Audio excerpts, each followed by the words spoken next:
Di awal film memperlihatkan seorang gadis yang terluka berusaha melarikan diri dari orang-orang yang sedang mengejarnya.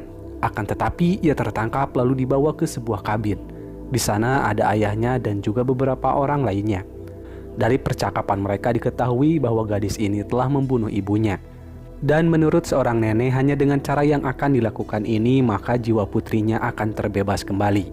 Gadis itu terus memohon kepada sang ayah bahwa ia adalah putrinya. Kenapa ayahnya tega melakukan ini? Meski berat hati, ayahnya pun membakar putrinya itu. Setelah api menyala, tingkah gadis ini berubah seperti orang yang kerasukan dan ayahnya pun mengakhiri semuanya. Lalu scene berpindah kepada sebuah perjalanan seseorang yang sedang menuju ke suatu tempat. Setibanya di tempat yang dituju, David dan pacarnya sudah ditunggu oleh teman-temannya yang lain. Ada Eric dan juga Olivia yang berprofesi sebagai perawat. Selain itu, ada juga adik dari David yang bernama Mia. Kelihatannya adik kakak ini sudah lama tidak bertemu dan mereka akan membantu proses pengobatan atau merehabilitasi Mia yang sudah kecanduan narkoboy. Sebelum memulainya, Mia membuat janji untuk tidak menggunakan kembali barang haram itu. Dan kemudian saat akan masuk ke dalam kabin, David keheranan karena pintunya seperti sudah dibobol oleh seseorang. Ia pun beranggapan mungkin anak remaja nakal yang telah masuk tanpa izin ke dalam kabin milik ibunya ini. Mia seperti diingatkan kembali kenangan-kenangan waktu dulu setelah melihat foto-foto yang terpajang di dinding. Saat Mia membicarakan tentang ibunya, David menyuruh Mia untuk tidak mengenang kembali kenangan sedih. Mia pun memberitahukan kalau sebelum ibunya meninggal, ia selalu memanggil-manggil nama David dan mengira kalau Mia adalah David. Jadi saat ibunya sakit, David tidak sempat berkunjung dikarenakan sibuk bekerja. Dan karena hal inilah hubungan kedua kakak beradik ini merenggang. Setelah itu, saat David sedang memperbaiki pintu, Olivia menghampiri dan memberitahukan kalau pada musim panas lalu Mia pernah melakukan pengobatan ini tapi gagal. Dan kondisi Mia saat ini sudah sangat buruk, bukan hanya OD tapi Mia pernah divonis telah mati. Olivia pun menyarankan agar menyepakati untuk merehab Mia di sini sampai sembuh. Dan pada malam harinya, Mia pun mencium bau sesuatu yang membuatnya tak tahan. Olivia pun berusaha menenangkan Mia dan memberikannya obat. Tiba-tiba anjing peliharaan David seperti mencium sesuatu di bawah karpet. Saat David membuka karpetnya, mereka terkejut karena di sana ada bekas darah yang mengering. Mereka pun membuka pintu yang menuju ke basement dan terciumlah bau yang sangat tidak sedap. Setelah ditelusuri bau apa ini, rupanya bau itu berasal dari bangkai-bangkai kucing yang sengaja digantung di bawah sana. Jika dilihat-lihat, ruangan ini adalah tempat di mana si gadis di awal film dibakar. Dan di sana juga terdapat sebuah buku yang mencurigakan. Eric pun membawa bukunya dan sebuah senapan ke atas. Dan keesokan harinya, di tengah derasnya hujan, Mia berusaha menahan diri untuk tidak memakai sinar koboi. Di sisi lain, Eric yang penasaran dengan buku itu, ia malah membuka segelnya dan membaca bukunya. Padahal di sana tertulis ada sebuah larangan untuk tidak membuka dan membaca buku ini. Dikarenakan buku ini semacam buku iblis, sebenarnya orang terdahulu telah menutupi sebagian tulisan dari buku ini. Akan tetapi, Eric malah mengakali agar bisa membaca tulisannya. Dan tanpa ia sadari, Eric telah membaca mantra untuk memanggil sosok iblis, dan si iblis pun datang menampakkan diri kepada Mia. Lalu Mia memberitahukan teman-temannya, ia pun mengemasi barang-barangnya dan berniat untuk pergi dari sana. Tapi teman-temannya menahan Mia dan untuk kali ini mereka tidak akan membiarkan Mia pergi. Mia pun pergi ke kamar dan tanpa mereka sadari Mia kabur lewat jendela kamar. Lalu tak berselang lama di perjalanan Mia melihat penampakan sehingga mobilnya hilang kendali dan nyungsep di sebuah rawa. Untungnya Mia tidak kenapa-napa, akan tetapi si iblis kembali meneror dan berusaha menangkap Mia. Mia yang berusaha menghindarinya, ia tersandung dan masuk ke dalam semak-semak yang dipenuhi oleh tumbuhan merambat seperti rotan. Dan rotan-rotan ini seolah-olah hidup. Mia yang terikat oleh rotan itu tidak bisa berbuat apa-apa di saat si iblis memasukkan sesuatu ke dalam tubuhnya. Di sisi lain, David dan Olivia sedang mencarinya. Mereka pun menemukan Mia tak jauh dari mobilnya. Lalu Mia kembali dibawa ke kabin dan menceritakan apa yang ia lihat. Menurut Olivia itu hanya pembicaraan orang yang ingin berhenti kecanduan.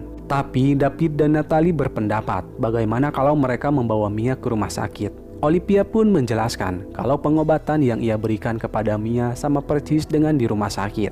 Kemudian David menghampiri Mia dan Mia terlihat sangat ketakutan. Mia memohon kepada David untuk membawanya pergi dari sini karena ada sesuatu di rumah ini.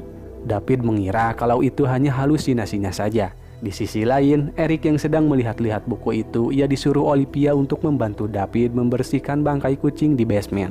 Tapi Eric tidak mau. Dan saat David sedang membuang bangkainya, ia dikagetkan dengan temuan cercahan darah. Yang setelah ditelusuri, darah itu berasal dari anjingnya yang sekarat karena telah dianiaya oleh seseorang. David pun terpikir bahwa ini adalah ulahnya Mia. Sambil menahan emosi, David terus memanggil Mia yang sedang mandi. Karena pintunya tak kunjung dibuka, David pun mendobraknya yang rupanya Mia sedang tak sadarkan diri dengan kulit melepuh karena air panas. Dengan segera, David membawanya pergi menuju rumah sakit. Tapi sayangnya jalannya tertutup oleh banjir karena air sungai yang meluap. Sementara itu, Eric tersadar kalau kejadian ini ada hubungannya dengan buku itu. Setelah David kembali, Olivia terlihat panik karena luka yang diderita Mia sangat parah dan ia tidak menyangka kalau Mia akan melakukan hal ini. Natalie pun menyalahkan Mia dan David mencoba menenangkan mereka. Akan tetapi Eric menakut-nakuti mereka kalau semuanya tidak akan baik-baik saja. Lalu Mia datang dengan membawa senjata dan tanpa diduga Mia menembak ke arah David. Secara bersamaan ada angin kencang dan suara ancaman kalau mereka semua akan mati. Dan saat Olivia akan mengambil senjatanya, Mia memuntahkan sesuatu ke tubuh Olivia dan Mia pun terjatuh ke basement. Mereka semua menjadi panik dan Eric mengungkapkan ketakutannya bahwa ia takut yang terjadi pada Mia ada hubungannya dengan sihir di ruang bawah tanah. Di sisi lain, saat Olivia akan mengambil obat bius untuk Mia, ia melihat bukunya menampakkan gambaran yang akan terjadi kepadanya. Dikarenakan mendengar suara gaduh di kamar Olivia, Eric pun pergi untuk mengeceknya. Perasaan Eric mulai tidak enak ketika Olivia tidak menjawab panggilannya, dan alangkah kagetnya ia melihat Olivia yang sedang merobek mulutnya sendiri. Di saat Eric akan kabur, ia terpleset dan Olivia pun menusuk dadanya lalu matanya dengan jarum. Untungnya jarum itu tidak mengenai matanya. Dan dengan terpaksa Eric membunuh Olivia.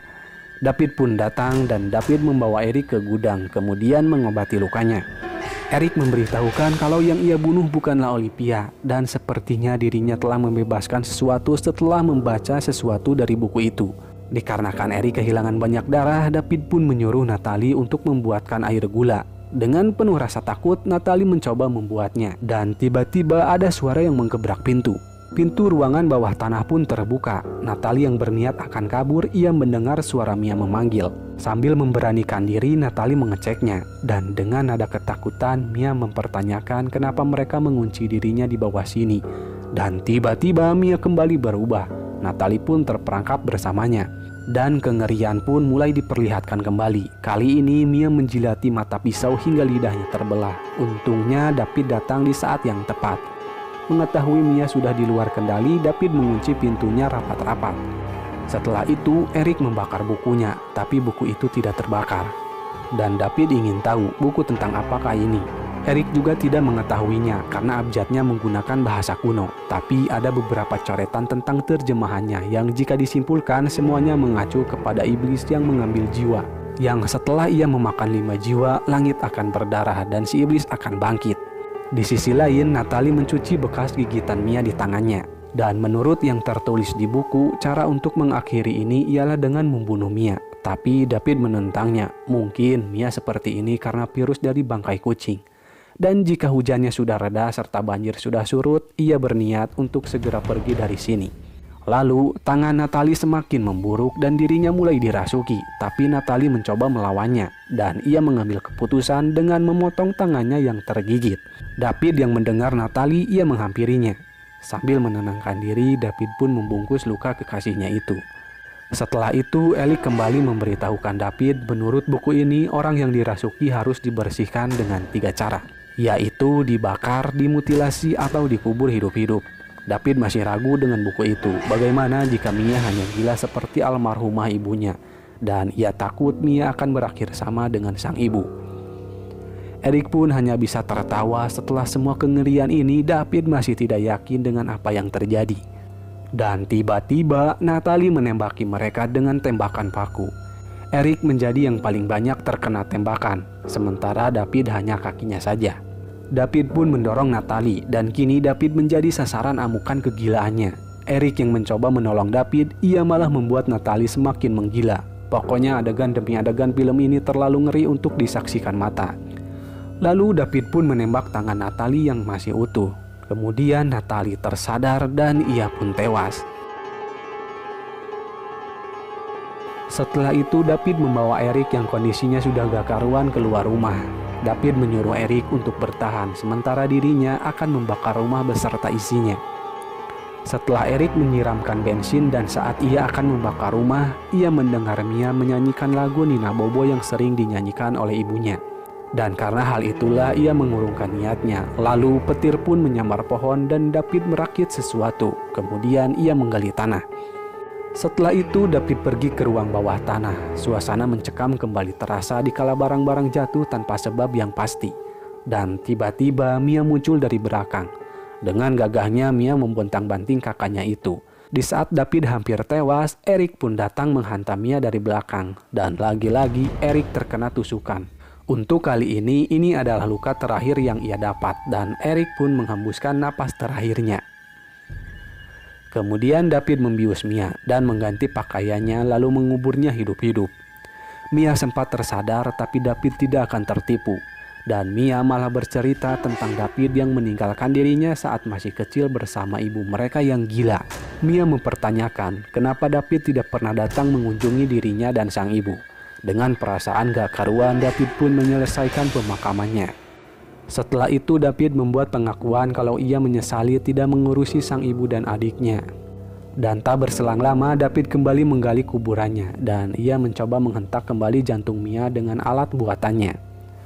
Setelah dirasa usahanya gagal, David pun beranjak pergi dan tiba-tiba Mia memanggilnya. Kini Mia telah kembali dan semuanya telah berakhir. Dan di saat David pergi ke dalam untuk mengambil kunci, tiba-tiba saja Eric menancapkan tang di leher David. Mia yang melihat kakaknya sempoyongan, ia menghampirinya dan alangkah kagetnya ia kalau si iblis masih hidup. David menyuruh Mia untuk segera pergi. Ia berniat akan mengakhiri semuanya dengan mengorbankan diri. Lalu David menembak jeligen bensin dan rumahnya pun terbakar. Saat Mia sedang bersedih, tiba-tiba turun hujan. Tapi hujannya bukan sembarang hujan karena warnanya berwarna merah. Kemudian muncul sesosok makhluk dari dalam tanah. Jadi si iblis telah memenuhi syarat untuk bangkit karena ia telah memakan 5 korban.